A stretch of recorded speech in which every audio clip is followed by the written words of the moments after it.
had countless players through the years tell me football is football. And it's kind of like riding a bike. Whether you've had a long layoff due to injury or you're a mid-season free agent signing, or maybe you've been out of the game for a couple years. The Blue Bombers hit the field on Saturday for day one of training camp, and for us watching on, it's kind of like the first day of school. You're a little bit nervous, you're wondering what's to come, but you never really know what you're going to get until you're there. But for the Blue Bombers, were there growing pains on day one? It was more so like riding a bike. I mean, even today, Buck was going off script and calling plays, and I mean, like to have our starting offense and have the veteran presence we have around our team and the leadership. There's the way we're installing plays, just from the start of the first 3 days here, and how in sync we were on day one was absolutely unbelievable. That's the best I've ever seen it. In my long career. And, we just got to keep building off that. There's always things you can get better at and work on. But I mean, today was definitely a solid day and solid start, and it was great to be out there. I just like the attitude, man. Our mantra, Buck's mantra is we want to be, gritty, man. We want to be the grittiest team in the league. We want to run the football. We want to finish guys in the block game down the field, and allow Andrew to gain those big runs. When a guy catches the ball, we're blocking downfield to allow for explosive plays. That's kind of the mantra. That's what I think Buck brings to the table, and the group of guys that we have here. There's a reason everybody's back. It's those guys have that attitude. They understand again what the standard is, how we want to play, and obviously from a continuity standpoint, knowing. What we do here, what the playbook is, we could definitely build on some things earlier in the season than, if you had a completely new group or a completely new playbook and you're not really being able to build on an offense until midway through the season. So I think that'll be, again, invaluable for us in a shortened season with no preseason games and all those things. Well, that's an extremely positive indication in the early goings here of training camp.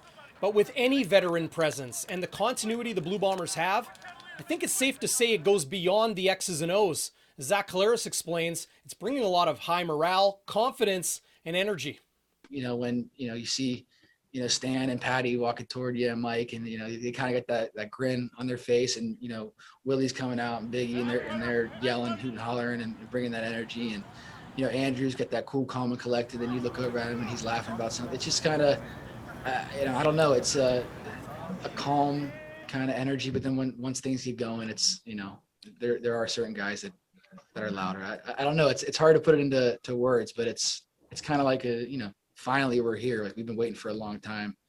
A long time away from the game indeed. As I pointed out in yesterday's video on Bonfire Sports, it's been nearly 600 days since the Blue Bombers hoisted the 107th Grey Cup in Calgary in November of 2019. So it leaves the Blue Bombers, both players and support staff, with increased concern, especially with a heat advisory here in the Winnipeg region on day one of training camp, about fitness and conditioning. In addition to that concern, following the very alarming news coming out of Regina just a few days ago, as 4 Saskatchewan Roughriders suffered Achilles tendon injuries that will end their 2021 season. And it wasn't just 4 guys. It was 2 of their starters, including defensive end Freddie Bishop and middle linebacker Larry Dean.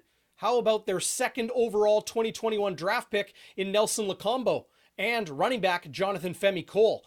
So that leaves head coach Mike O'Shea and the entire Blue Bombers staff focusing on fitness and conditioning for a bit more of an extended period of time here early in training camp. I'm very comfortable. Unprecedented is a good word for it. I mean, the league is full of coaches that care deeply about their players. And for that to happen, it's just... we all feel bad. I know we compete against each other on the field and compete fiercely against each other. But in the end, all the coaches and management teams are all feeling the pain that Saskatchewan's going through. And we're very comfortable with our plan. I'll say this, obviously, when these things happen, as with a lot of things, you always validate your plan, but we haven't changed anything. We were quite comfortable going in with the plan that Al Couture and Braden Miller and myself and the coaching staff agreed to, right? So we'll just continue ahead. and into day 2 of training camp here in Winnipeg on Sunday. Now, of course, we will get into those nuts and bolts, those key position battles, and a lot of those new faces and names to the Blue Bombers camp in the coming days. Day 1 was really about stretching the legs out, getting acclimated to new surroundings, and the beginning of playbook install for the offense and defense. So keep it locked here to Bonfire Sports. We'll get into those key position battles and new names in the coming days. Day 1, like we said earlier, was like the first day of school, and everybody's just really excited to be back on the field. It's excellent. Just watching the guys interact. I know it's certainly different than years past, but they recognize that, and I think the excitement just to be around their teammates again is obviously there. And that's what I wanted to ask you about. You've mentioned the prior times we've had a chance to speak with you about the value that all of those returning veterans will bring in this kind of unique training camp. But now that it's here and you're able to see it firsthand and it's tangible, where do you see that value in this first day or first couple days of camp? Well, I think we recognize that value over the Zoom meetings for the last little bit too, when they were in quarantine. It's important that the vets speak out. They know that because pro football is what it is, that at certain points of the season, we're going to rely on guys that haven't been Bombers before. And it's up to the vets to bring them up to speed and how we do things, and to teach them the game of football and the nuances that that they're going to need to be successful. Whether or not,